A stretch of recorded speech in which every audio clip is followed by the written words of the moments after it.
ಶಂಕರಾಚಾರ್ಯ ಮಧ್ಯಮಾಂ ಅಸ್ಮದಾಚಾರ್ಯ ಪರ್ಯಂತಾಂ ವಂದೇ ಗುರುಪರಂಪರಾಂ ವಂದೇ ಗುರುಪರಂಪರಾಂ.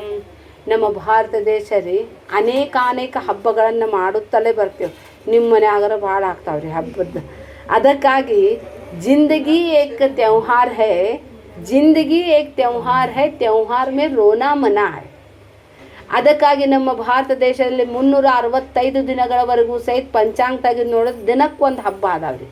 ಹಬ್ಬದಲ್ಲಿ ರೋನಾ ಮನಾಹೆ ಅಂತ ಹೇಳಿದರೆ ಕಣ್ಣೀರು ಹಾಕಬಾರ್ದು, ದುಃಖಿಸಬಾರದು. ನಿತ್ಯವೂ ಕೂಡ ಉತ್ಸವದಂತೆ ಪ್ರತಿಯೊಂದು ದಿನವನ್ನು ಆನಂದವಾಗಿ ಕಳೆಯಲಿಕ್ಕೆ ಅನೇಕ ಹಬ್ಬಗಳಿದ್ದಾವ್ರಿ. ಆ ಹಬ್ಬದ ಮುಖಾಂತರವಾಗಿ ನಮಗೆ ಆಯುರ್ವೇದ ದೃಷ್ಟಿಯಿಂದ ಆಹಾರ ಪದ್ಧತಿನೂ ಇದ್ದಾವೆ.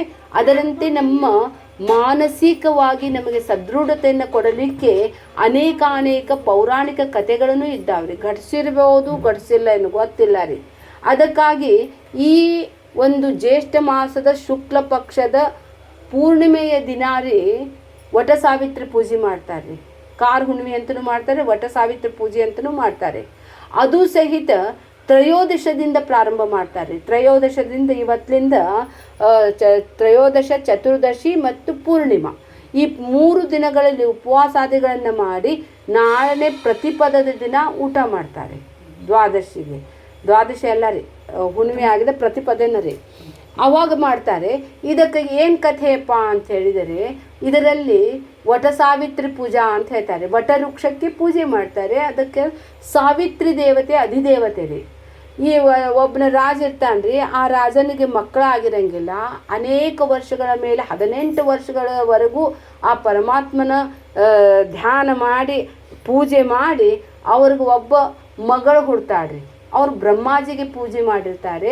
ಬ್ರಹ್ಮನ ಒಂದು ಅಧಿಷ್ಠಾನದಲ್ಲಿ ಸರಸ್ವತಿ, ಸಾವಿತ್ರಿ ಮತ್ತು ಗಾಯತ್ರಿ ರೀ 3 ದೇವತೆ.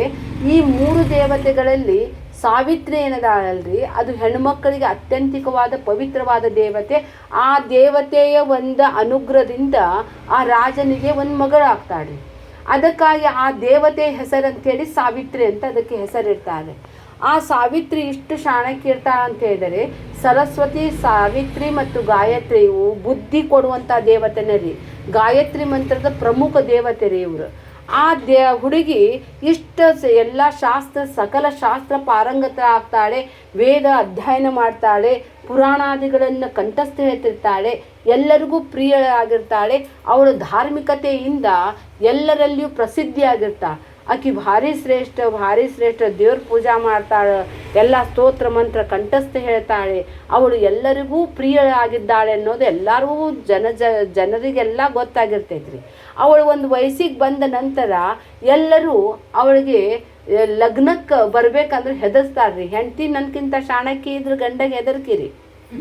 ಅದಕ್ಕಾಗಿ ಆ ಗಂಡನ್ಕಿಂತ ವಯಸ್ಸಿಗಿಂತ ಕಡಿಮೆ ಮಾಡ್ತಾರೆ. ಎದಕ್ಕಂತ ಹೇಳಿ ಅವಳು ವಿದ್ಯಾಭ್ಯಾಸ ಮೊದಲ ಕಡಿಮೆ ಆಗಿರಲಿ, ಅವಳ ಬುದ್ಧಿ ಮಟ್ಟ ಕಡಿಮೆ ಇರಲಿ ಅಂದರೆ ಅದು ಒಂದು ಪರಂಪರಾನುಗತವಾಗಿ ಬಂದಿದೆ. ಅದು ಸಹಿತ ಹೇಳ್ತಾರೆ, ಹೆಣ್ಣು ಮಕ್ಕಳಲ್ಲಿ ಬೇಗ ಪ್ರೌಢಾವಸ್ಥೆಗೆ ಬರ್ತಾರೆ, ಗಂಡು ಮಕ್ಕಳು ಹೆಚ್ಚು ಟೈಮ್ ತಗೋತಾರೆ.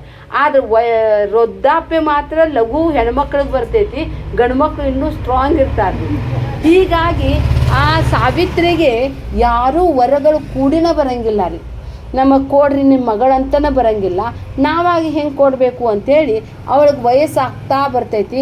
ಅವಾಗ ಅವ್ರ ಅಪ್ಪ ಅಮ್ಮ ಮತ್ತು ಎಲ್ಲರೂ ಹೇಳ್ತಾರೆ, ನೋಡುವ ಅವರಾಗಿ ಯಾರೂ ಬರಲಿಲ್ಲ, ನೀ ಭಾಳ ಶಾಣಕ್ಯದಿ, ನಿನಗೆ ಯಾವ ವರ ಬೇಕೋ ಆ ವರವನ್ನು ಆರಿಸ್ಕೊಂಡು ನೀ ಕರ್ಕೊಂಡು ಬಾ, ನಿಂದು ಮದ್ವೆ ಮಾಡ್ತೇನೆ ಅಂಥೇಳಿ ಅವಾಗ ಸ್ವತಂತ್ರ ಕೊಟ್ಟಾರ್ರಿ ಆಕಿಗೆ. ಆಕೆ ಹ್ಞೂ ಅಂತೇಳಿ ಹೋಗ್ತಾಳೆ. ಹೋಗುವಾಗ ಅವಳ ಜೊತೆಗೆ ಅನೇಕ ಸೈನಿಕರು ಹೋಗ್ತಾರೆ, ದಾಸದಾಸಿಯರು ಹೋಗ್ತಾರೆ, ಅನೇಕ ಜನರು ಅವಳ ಜೊತೆಗೆ ಹೋಗಿ ಆಕೆ ಹಂಗೆ ಹೋಗ್ತಾ ಇದ್ದಾಗ ಒಂದು ಅರಣ್ಯದಲ್ಲಿ ವೃದ್ಧ ದಂಪತಿಗಳಿರ್ತಾರೆ. ವಯಸ್ಸಾಗಿದ್ದವರು ಅಪ್ಪ ಅಮ್ಮ ಇರ್ತಾರೆ. ಅವರ ಮಗ ಸತ್ಯವಾನ್ ಅಂತೇಳಿ ಮಗ ಇರ್ತಾನೆ ರೀ.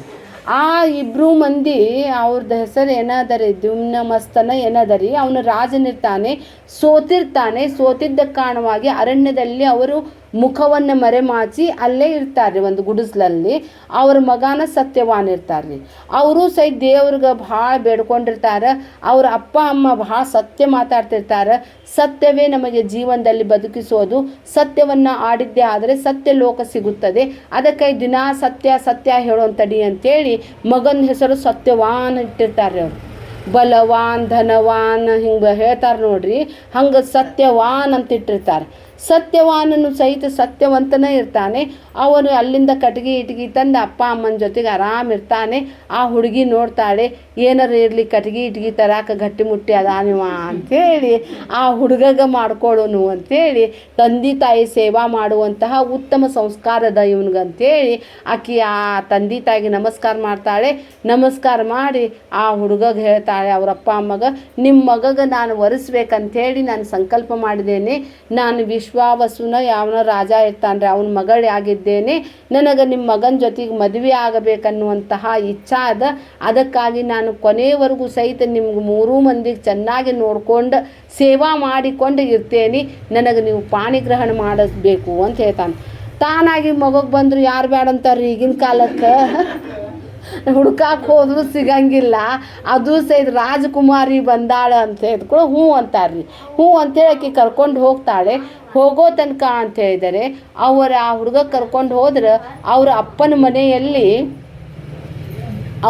ಮನೆಯಲ್ಲಿ ನಾರದ ಬಂದಿರ್ತಾನೆ ರೀ. ನಾರದ ಬಂದು ನೋಡ್ತಾನೆ. ನಾರದ ಬಂದು ಹೇಳ್ತಾನೆ, ಸತ್ಯವಾನ ಕರ್ಕೊಂಬಂದಿದ್ದು ನೋಡಿ ಉತ್ತಮವಾದ ಅಳಿಯ ಇದ್ದಾನ, ಇವನು ಕೊಡ್ರಿ, ಆದರೆ ಭಾಳ ಶಾಣೆ ಅದಾನ, ಇವನು ಭೂಮಿಯಂತಹ ಸಹನ ಬುದ್ಧಿ ಉಳ್ಳವನಾಗಿದ್ದಾನೆ, ಸೂರ್ಯನಂತೆ ತೇಜಸ್ವಿ ಇದ್ದಾನೆ, ಇವನು ಚಂದ್ರನಂತೆ ಸುಂದರನಿದ್ದಾನೆ ಆದರೆ ಅಂತ ಹೇಳ್ತಾನೆ. ಬಟ್ ಅಂಥೇಳಿ ಆದ್ರೆ ಅಂತ ಹೇಳ್ಕೊಳ್ಳೆ ಕಲಂಕ ಬಂದ ಬಿಡ್ತು. ಏನಾತ ಹೇಳಿ ಹೋಗಲಿ ಬಿಡ್ರಿ, ಹೇಳ್ರಿ ಅಂತ ಹೇಳ್ತಾರೆ. ಇಲ್ಲ, ಇವತ್ತಿಗೆ 1 ವರ್ಷಕ್ಕನ ಇವನ ಸಾವು ಐತಿ, ಇವನಿಗೆ ಆಯುಷ್ಯ ಅಷ್ಟ ಅದು ಅಂತ ಹೇಳ್ಬಿಡ್ತಾರೆ. ಯಪ್ಪ ತಂದಿ ಇಂಥಂಗೆ ತಂದಿ ಅಲ್ಲವ ಬೇಡ ಅಂತೇಳಿ ಅಪ್ಪ ಹೇಳ್ತಾನೆ. ಇಲ್ಲ, ಅವ್ರ ಅಪ್ಪ ಅಮ್ಮಗೆ ಹೇಳೇ ಬಂದುಬಿಟ್ಟೆ, ನಾ ಮದ್ವೆ ಮಾಡ್ಕೋತೇನೆ ಅಂತೇಳಿ ಮಾತು ಕೊಟ್ಟಿದ್ದೀನಿ. ನಂದು ಮನಸ್ಸಿನಾಗರ ಮದ್ವೆ ಆಗಿಬಿಟ್ಟೈತಿ, ಏನು ಬೇಕಾದಾಗಲಿ ಅವನಿಗೆ ಮದ್ವೆ ಮಾಡ್ಕೋತೇನಿ ಅಂಥೇಳಿ ಆಕೆ ಪಟ್ಟು ಹಿಡಿತಾಳೆ. ಆವಾಗ ಆಕೆಗೆ ಮದ್ವೆ ಮಾಡಿ ಕೊಡ್ತಾರೆ. ಮದ್ವೆ ಮಾಡ್ಕೊಂಡದ ತವ್ರ ಮನ್ಯಾಗಿರಂಗಿಲ್ಲ ರೀ. ಆಕೆ ಅರಣ್ಯಕ್ಕೆ ಹೋಗ್ಬಿಡ್ತಾಳೆ. ಅರಣ್ಯದೊಳಗಿರ್ತಾರೆ. 1 ವರ್ಷದೊಳಗನ ಸುಂದರವಾಗಿ ಅವರೆಲ್ಲ ಆತ್ಮೀಯತೆಯಿಂದ ಇರ್ತಾರೆ. ಆವಾಗ ಆಕೆಗೆ ಗೊತ್ತಾಗಿರ್ತೈತ್ರಿ. ಆಕೆಗೆ ಮೊದಲು ಅಡ್ವಾನ್ಸ್ ಗೊತ್ತಾಗ್ಬಿಟ್ಟೈತ್ರಿ. ಬರ್ತ್ ಡೇಟ್ ಗೊತ್ತಿರ್ತೈತಿ, ಡೆತ್ ಡೇಟ್ ಗೊತ್ತಿರಂಗಿಲ್ಲ ರೀ. ಆದ್ರೆ ಆಕೆ ಗೊತ್ತು ಮಾಡಿಬಿಟ್ಟಾನ್ರಿ ನಾರದ. ಅವಾಗ ಆಕೆ ಅಂತಾಳೆ, ಹಾಂ ನನ್ನ ಗಂಡಂದು ಇದೀಗ ಮರಣ ಕಾಲ ಬಂತು ಅಂಥೇಳಿ ಆಕೆ 13 ದಿನಾನ ಹೋಗ್ಬಿಡ್ತಾಳ್ರಿ. ಹೋಗ್ತಾಳೆ. ಗಂಡ ಹೇಳ್ತಾನೆ ಕಟ್ಗೆ ತರ್ಲಿಕ್ಕೆ ಅವ್ನು ಹೋಗ್ತಾನೆ ಅರಣ್ಯಕ್ಕೆ. ಆ ಅಪ್ಪ ಅಮ್ಮ ವೃದ್ಧ ತಂದೆ ತಾಯಿ ಹೇಳ್ತಾಳೆ, ನಾನು ನನ್ನ ಗಂಡನ ಜೊತೆಗೆ ಇವತ್ತು ಅವ್ರ ಜೊತೆ ಕಟ್ಗೆ ತರಕ್ಕೆ ಹೋಗ್ತೇನೆ ಅಂತ ಹೇಳ್ತಾನೆ. ಬ್ಯಾಡವ, ಭಾಳ ಕ್ರೂರ ಮೃಗ ಇರ್ತಾವೆ, ಬ್ಯಾಡ ಅಂದ್ರು ಸಹಿತ ಇಲ್ಲ ರೀ, ಇದು ಒಂದು ನನ್ನ ಕೋರಿಕೆಯನ್ನು ಪೂರ್ಣ ಮಾಡಿರಿ. ಅವ್ರಿಗೂ ಹೇಳಿರಂಗಿಲ್ರಿ ಕಿ ಸಾಯ್ತಾನಂತೇಳಿ, ಮತ್ತು ಹೆದರ್ತಾರಂತೇಳಿ ಅವ್ರ ಜೊತೆಗೆ ಹೋಗ್ತಾ. ಹೋದ ಕೂಡಲೇ ಅವ್ನಿಗೆ ಅತಿಶಯೋಕ್ತಿ ಕಟ್ಗೆ ಎಲ್ಲ ಕಡಿತಾನೆ. ಕಡಿದ ನಂತರ ಅವನಿಗೆ ತಲೆ ಶೂಲ್ ಅಂತ ಹೇಳಿದರೆ ಹೆಡ್ಡೇಕ್ ಶುರು ಆಗಿಬಿಡ್ತೈತೆ. ಹೆಡ್ಡೇಕ್ ಶುರು ಆಗಿ ಅವನು ಸತ್ಯವಾಗಿ ಸಾವಿತ್ರಿ ತೊಡೆ ಮೇಲೆ ಮಲಗ್ತಾನೆ. ಮಲಗಿದ ತಕ್ಷಣ ಅಲ್ಲೇ ಯಮಧರ್ಮ ಬಂದ ಬಿಡ್ತಾನೆ. ಯಮಧರ್ಮ ಬಂದ ಅಂಗುಷ್ಟ ಮಾತ್ರ ಇರುವಂತಹ ಆ ಜೀವವನ್ನು ಅವನು ಪಾಶದಿಂದ ಹಾಕ್ಕೊಂಡು ಎಳ್ಕೊಂಡು ಹೋಗೋದು ನೋಡೇ ಬಿಡ್ತಾಳ್ರಿ. ಆಕೆ ಇಷ್ಟು ಪತಿವೃತ್ತಿ ಆಗಿರ್ತಾಳೆ, ಅಷ್ಟು ಸಾಯ್ತಾನಂದ್ರು ಸಹಿತ ಆಕೆ ಅವನ ಮೇಲೆ ಯಾವ ದ್ವೇಷ ಭಾವನೆಯನ್ನು ಸಾರಲಾರದೆ ಪತಿಯ ಸೇವೆಯನ್ನು ಮಾಡಿದ್ದ ಕಾರಣವಾಗಿ, ಅವಳ ಪತಿವೃತ್ತಿ ಇದ್ದ ಕಾರಣವಾಗಿ ಆ ಮರಣದ ದೇವತೆ ಆಗಿರುವಂಥ ಯಮಧರ್ಮ ಅವನಿಗೆ ಕಂಡು ಬಿಡ್ತಾನೆ. ಕಂಡು ಕೂಡಕ್ಕೆ ಹೇಳ್ತಾಳೆ ನಿಲ್ಲು ಅಂತ ಹೇಳ್ಬಿಡ್ತಾನೆ. ಅವನು ಸ್ವಲ್ಪ ನಿಂದಿರ್ತಾನ. ಅದು ಪಾರ್ಥಿವ ಶರೀರ ಇರ್ತೈತಲ್ರಿ, ಈಗೇನು ಮಾಡ್ಬೇಕು, ಅದು ಪ್ರಾಣ ತೊಗೊಂಬರ್ಬೇಕಂತೇಳಿ ಅವ್ನು ಮುಂದೆ ಹೋಗ್ತಿರ್ತಾಳೆ. ಅವಾಗ ಅಲ್ಲೇ ಮಲಗಿದ್ದವನಿಗೆ ಅಲ್ಲೇ ಇರ್ತಾಳೆ. ಯಾವ ಕ್ರೂರ ಮೃಗಗಳು ಇವ್ನು ತಿನ್ನಬಾರ್ದು ಅಂಥೇಳಿ ಅತ್ತಾಗಿತ್ತ ಕಲ್ಲಿಂದ ಒಟ್ಟಿ ಮ್ಯಾಲೆ ಮುಳ್ಳಿಂದ ಎಲ್ಲ ಹಂದ್ರ ಮಾಡಿ ಆ ಶವವನ್ನು ಸುರಕ್ಷಿತವಾಗಿ ಇಟ್ಟು ಆ ಯಮಧರ್ಮಗ ಬೆನ್ನು ಹತ್ತಿಬಿಡ್ತಾಳೆ. ಬೆನ್ನು ಹತ್ತಿದ ಕೂಡ ಅವನಂತಾನ, ಯಾರೂ ನನಗೆ ಬೆನ್ನು ಹತ್ತಿ ಬರಂಗಿಲ್ಲವ, ನೀನ ಬರಾಕತ್ತಿ ಹೋಗ ಅಂತ ಹೇಳ್ತಾನೆ. ಇಲ್ಲ, ನಾ ಬರೋಕ್ಕಿನ ನನ್ಗೆ ಇವನು ಎಲ್ಲಿರ್ತಾನೆ, ಗಂಡನ ಪ್ರಾಣ ಎಲ್ಲಿದೆ, ನನ್ನ ಪ್ರಾಣ ಅದ್ರಾಗ ಐತಂತೇಳಿ ನಡ್ಕೊಂಡು ಹೋಗ್ತಾರೆ. ಅವನು ಈಗ ಹೋಗ್ಬೋದು ಆಗ ಹೋಗ್ಬೋದು ಅಂತ ತಿಳ್ಕೊಂಡಿರ್ತಾನೆ. ಆವಾಗ ಅದು ವಿಮಾನ ಭೂಮಿ ಬಿಟ್ಟು ಸ್ವೀ ಅಂತ ಮೇಲೆ ಹ್ಯಾಂಗೆ ಹೋಗ್ತೈತೆ ನೋಡ್ರಿ, ಇವನು ಮ್ಯಾಲೆ ಹೊಂಟಾರ್ರಿ. ಇವ ಯಮಲೋಕಕ್ಕೆ ದಕ್ಷಿಣಾಭಿಮುಖವಾಗಿ ಹೊಂಟಿರ್ತಾನ. ಅವಾಗ ಈಕಿನೂ ಹೊಂಟು ಬಿಡ್ತಾಳೆ. ಈಕಿನೂ ಪವರ್ಫುಲ್ ಇರ್ತಾಳೆ, ಈಕಿನೂ ಮ್ಯಾಲೆ ಹತ್ತಾಳ್ರಿ. ಆಕಿಗೆಲ್ಲ ಸಿದ್ಧಿಗಳಾಗಿರ್ತಾವೆ. ಅವಾಗ ಹೋಗಿದ್ದನ್ನು ನೋಡಿ ಇವನಂತಾನ ಬರಬೇಡವ, ನಮ್ಮ ಯಮಲೋಕಕ್ಕೆ ಬಾಗ್ಲಾನ ತೆಗಿಯಂಗಿಲ್ಲ, ನಾವಾಗಿ ಕರ್ಕೊಂಬರ್ಬೇಕು. ಅಲ್ಲಿ ಅಷ್ಟು ಮಂದಿಗೆಲ್ಲ ನಾವ ಕರ್ಯಾಕೆ ಹೋಗಿದ್ವಿ ಅಂದ್ರೆ ಬಂದಾರ, ನೀ ಹೋಗಂದ್ರು ಸಹಿತ ಹೋಗಂಗೇ ಇಲ್ಲ. ಅವಾಗ ಅವನಂತಾನೆ, ನೀ ಇಷ್ಟು ಸತ್ಯವಂತ ಇದ್ದಿ, ನಿನ್ನ ಜೊತೆಗೆ ಮಾತನಾಡಿದ್ದೆ ಆದರೆ ಒಂದು ಮಹಾನ್ ವಿದ್ವಾನ ಜೊತೆಗೆ ಮಾತನಾಡಿದಷ್ಟು ಆನಂದ ಆಯಿತು. ನನಗೆ ಯಾರೂ ಮಾತಾಡಂಗೇ ಇಲ್ಲ, ಎಲ್ಲರೂ ಗೋಳಾಡ್ಕೊಂಡು ಕುಂತಿರ್ತಾರೆ. ನನಗೆ ವರ ಕೊಡ್ಬೇಕನ್ಸಾಕತ್ತೈತಿ, ಏನಾದರೂ ವರ ಕೇಳು ಅಂತ ಆಕೆ ಅಂತ. ನನ್ನ ಗಂಡನ ಪ್ರಾಣವನ್ನು ವಾಪಸ್ ಅದು ಒಂದು ಬಿಟ್ಟು ಏನು ಬೇಕಾದ ಕೇಳುವ ಕೊಡ್ತೇನೆ ಅಂದ ಕೂಡ ಆಕೆ ಅಂತಾಳೆ, ನನ್ನ ಮಾವನ ಕಣ್ಣು ಹೋಗ್ಯಾವು, ನಮ್ಮ ಮಾವನ ಕಣ್ಣು ಬರಲಿ, ನಮ್ದು ರಾಜ್ಯ ಪುನಃ ಸಿಗಲಿ ಅಂತ ತಾನು. ತಥಾಸ್ತು ಅಂತಾನೆ. ಮತ್ತು ಹೋಗೀಗಂತ ಮತ್ತೆ ಬೆನ್ನ ಹತ್ತ, ಮತ್ತೊಂದು ಬೇಕೇನ, ಹೋಗ್ತೀಯೇನ? ಹ್ಞೂನ್ರಿ ಅಂತ. ಮತ್ತೇನು ಬೇಕು ಅಂತ ಕೇಳ್ತಾನೆ. ಅವಾಗ ಅವ್ರ ಅಪ್ಪಗಕ್ಕೆ ಒಬ್ಬಕ್ಕಿ ಮಗಳಿರ್ತಾರೆ, ನಮ್ಮ ಅಪ್ಪನಿಗೂ ಸಹಿತ 100 ಗಂಡು ಮಕ್ಕಳಾಗಲಿ ಅಂತ. ತಥಾಸ್ತು, ಈಗ ಹೋಗವ ಅಂತ ಹೇಳ್ತಾನೆ. ಹೋಗಂಗೇ ಇಲ್ಲ, ಮತ್ತೇನು ಬೇಕು ಅಂತ ಹೇಳಿದ ಕೂಡಲೇ, ನೋಡ್ರಿ ನನಗೂ 100 ಗಂಡು ಮಕ್ಕಳಾಗಲಿ ಅಂತ ಹೇಳ್ತಾನೆ. ಯಾವುದೋ ಮೂಡ್ನಾಗಿರ್ತಾನೆ. ತಥಾಸ್ತು ಅಂತ ಹೇಳ್ಬಿಡ್ತಾನೆ. ಅಂದ ಕೂಡ ಏನು ಬೇರಿಕೆ ಬಂದು ನೀವು ಪೃಥ್ವಿಲೋಕ ಮಂದಿವಿ ಅಂತ ಹಿಂದೆ ನೋಡ್ತಾನೆ. ಅಕ್ಕಿ ಅಂತಾಳೆ, ನಾನರ ಪತಿರುತೆ ಇದ್ದೇನೆ, ಇನ್ನೊಬ್ಬ ಪರಪುರುಷನನ್ನು ಮನಸ್ಸಿನಲ್ಲಿಯೂ ನೆನೆಸ್ಲಿಕ್ಕೆ ಸಾಧ್ಯ ಇಲ್ಲ. ಈಗಿನ ಮಕ್ಕಳೆಲ್ಲ ಎಲ್ಲ ಹೆಣ್ಮಕ್ಳು ಕೆಟ್ಟಾರ, ಆದರೆ ನಾನು ಅಂಥಕ್ಕಿ ಇಲ್ಲ. ನಾನು 1947 ಇದನ್ನ ಹೆಣ್ಮಕ್ಳನ್ನ ಅದೇನಿ, ಅದಕ್ಕಾಗಿ ನನ್ನ ಗಂಡನಿಂದಲೇ ನನ್ನ ಮಕ್ಕಳಾಗಲಿ ಅಂತ ಹೇಳ್ಕೊ ತಥಾಸ್ತು ಅಂದೇ ಬಿಟ್ಟಿರ್ತಾನಲ್ಲವ. ಹೋಗವ, ನೀನು ಭಾಳ ಶಾಣಕ್ಯದಿ, ನಿನ್ನ ಜೊತೆಗೆ ಮಾತನಾಡಿ ಭಾಳ ಆನಂದ ಆಯಿತು. ಸತ್ಸಂಗದ ಮಾತುಗಳು ನಿನ್ನಲ್ಲಿದ್ದಾವೆ, ಅದಕ್ಕಾಗಿ ಎಲ್ಲೇ ಸತ್ಸಂಗ ಮಾಡ್ತಾರೋ, ಎಲ್ಲೇ ರುದ್ರ ಪಠನ ಮಾಡ್ತಾರೋ, ಎಲ್ಲೇ ಸಾಧು ಸಂತರ ಸೇವೆ ಮಾಡ್ತಾರೋ ಅವರ ಎಲ್ಲ ಮನೋರಥವನ್ನು ನಾನು ಪೂರ್ಣ ಮಾಡ್ತೇನೆ. ಈ ಕಥೆಯನ್ನು ಯಾರು ಈ ಒಂದು ವಟಸಾವಿತ್ರಿ ವೃಕ್ಷದ ಸಮೀಪದಲ್ಲಿ ಹೇಳ್ತಾರೋ ಅವರ ಮನೆಯವ್ರದ ಆಯುಷ್ಯ ಪೂರ್ಣ ಆಗಲಿ ಆಶೀರ್ವಾದ ಕೊಡ್ತಾನ್ರಿ. ಅದಕ್ಕಾಗಿ ಈಕಿ ಬರ್ತಾಳೆ. ಬಂದು ಕುಳಿ ಇವನು ಮಲ್ಕೊಂಡಿರ್ತಾನೆ. ಅವಾಗ ಪ್ರಾಣ ಅದರ ಪ್ರವೇಶ ಆಗ್ತೈತಿ. ಅವಾಗ ನಾ ಹಿಂಗ್ಯಾಕೆ ಮಲಗಿಸಿ ಅವ್ವ ಕಲ್ಲನಾಗ ಅಂತಾನೆ. ಏನಿಲ್ಲ ನಡೀರಿ ಮನೆಗೆ ಅಂತೇಳಿ ಮನೆಗೆ ಕರ್ಕೊಂಡು ಹೋಗ್ತಾಳೆ. ಇಷ್ಟ್ಯಾಕೆ ಲೇಟ್ ಮಾಡಿ ಬಂದೇವ ಅಂತ ಹೇಳ್ತಾನೆ. ಹಿಂಗೆ ಆಗಿತ್ತು ರೀ ಅಂತ ಕೂಡಲೇ ಒಂದು ಮೃತ್ಯು ದೇವತೆಯಿಂದ ನನ್ನ ಮಗನ ಪ್ರಾಣವನ್ನು ತಂದೀವ, ನಿನ್ನ ಹೆಸರು ಅಜರಾಮರಾಗಲಿ ಅಂತೇಳಿ ಅತ್ತಿ ಮಾವ ಆಶೀರ್ವಾದ ಕೊಡ್ತಾರೆ. ಅದಕ್ಕಾಗಿ ಆ ವಟವೃಕ್ಷದ ಕೆಳಗನೆ ಎದಕ್ಕೆ ಮಾಡ್ತಾರೆ ಅಂತ ಹೇಳಿದರೆ ಅದರಲ್ಲಿ ಜೀವನಿ ಶಕ್ತಿ ಹೆಚ್ಚದ ರೀ. ಅದು ವಟವೃಕ್ಷ ಅಂತ ಹೇಳಿದ್ರೆ ಬೇರೆ ಬಿಟ್ಟಿರ್ತಾವಲ್ರಿ, ಅದಕ್ಕಾಗಿ ಅದನ್ನು ಗುರು ಪರಂಪರೆಯನ್ನು ಹೇಳ್ತಾರೆ. ವಟವೃಕ್ಷ ನಿವಾಸಿನಿ ಅಂತಲೂ ಹೇಳ್ತಾರೆ. ಅದು ಒಂದು ಬೇರೆ ಕೆಳಗೆ ಬಂದು ಭೂಮಿಗೆ ಬಿತ್ತು ಅದು ಒಂದು ಗಿಡ ಆಗ್ತೈತ್ರಿ ಅದು. ಅದಕ್ಕಾಗಿ ಅದು ಗುರು ಪರಂಪರೆಯ ಒಂದು ಪ್ರತೀಕ ಅಂತಲೂ ಹೇಳ್ತಾರೆ. ಆ ಗಿಡಕ್ಕೆ ಹೋಗಿ ದಾರ ಸುತ್ತು ಬಂದುಬಿಡ್ತಾರೆ ರೀ. 7 ಜನ್ಮಕ್ಕೆ ನೀವೇ ಬೇಕು, ಬಿಡಂಗಿಲ್ಲ, ಚೋಡಂಗಿ ನಿಮ್ಮಯ್ಯ ಅಂತೇಳಿ ಕಟ್ಟೆ ಹಾಕ್ಬಿಡ್ತಾರೆ ರೀ. ಅದಕ್ಕಾಗಿ ಹೇಳ್ತಾರೆ ಆ 7 ಜನ್ಮದೊಳಗೂ ಸಹಿತ. ಅದಕ್ಕಾಗಿ ಒಬ್ಬಕ್ಕೆ ಕೇಳಿದ್ರಂತ, ಯಾಕವ 7 ಜನ್ಮದ ತನಕ ಇವನೇ ಎದಕ್ಕೆ ಬೇಕು ನಿನಗೆ, ಮತ್ತು ಇದಕ್ಕಿಂತ ಚಲೋ ಸಿಗ್ಬೋದಲ್ಲ ಅಂತೇಳಿ. ಏನಿಲ್ಲ ರೀ, ಈ ಜನ್ಮದೊಳಗೆ ನಾ ಭಾರಿ ಟ್ರೈನಿಂಗ್ ಕೊಟ್ಟೇನಿ, ಮುಂದಿನ ಜನ್ಮ ಸಹಜ ಕೆಲಸ ಮಾಡ್ತಾರವರು ಅದಕ್ಕೆ ಇವರೇ ಇರಲಿ ಅಂತೇಳಿ. ಅದಕ್ಕಾಗಿ ಒಂದು ಪ್ರೀತಿಯ ಪ್ರತೀಕನೂ ರೀ. 7 ಜನ್ಮ ಅದಾವೋ ಇಲ್ಲೋ ಗೊತ್ತಿಲ್ಲ, ಅದು 7 ಜನ್ಮದ ತನಕ ನೀವೇ ಇರಬೇಕಂದ್ರೆ ಎಷ್ಟು ಪ್ರೀತಿ ತೋರಿಸಿದಂಗೆ ರೀ. ನಿಮ್ಮ ಸಲುವಾಗಿ ನಾನು ಉಪವಾಸದ್ದೇನಿ ಅಂತ ಹೇಳಿದ್ರು ಸಹಿತ ಅದನ್ನು ಪ್ರೀತಿ ತೋರಿಸ್ತೈತೆ ರೀ. ಅದಕ್ಕಾಗಿ ಜೀವನದಲ್ಲಿ ಎಲ್ಲಕ್ಕಿಂತ ದೊಡ್ಡ ಸಂಪತ್ತು ಯಾವುದಂತ ಹೇಳಿದ್ರೆ ಪ್ರೀತಿನ ರೀ. ಅದಕ್ಕಾಗಿ ಪ್ರೀತಿಯ ಒಂದು ಪ್ರತೀಕವಾಗಿ ಈ ವಟಸಾವಿತ್ರಿ ವ್ರತವನ್ನು ಮಾಡ್ತಾರೆ.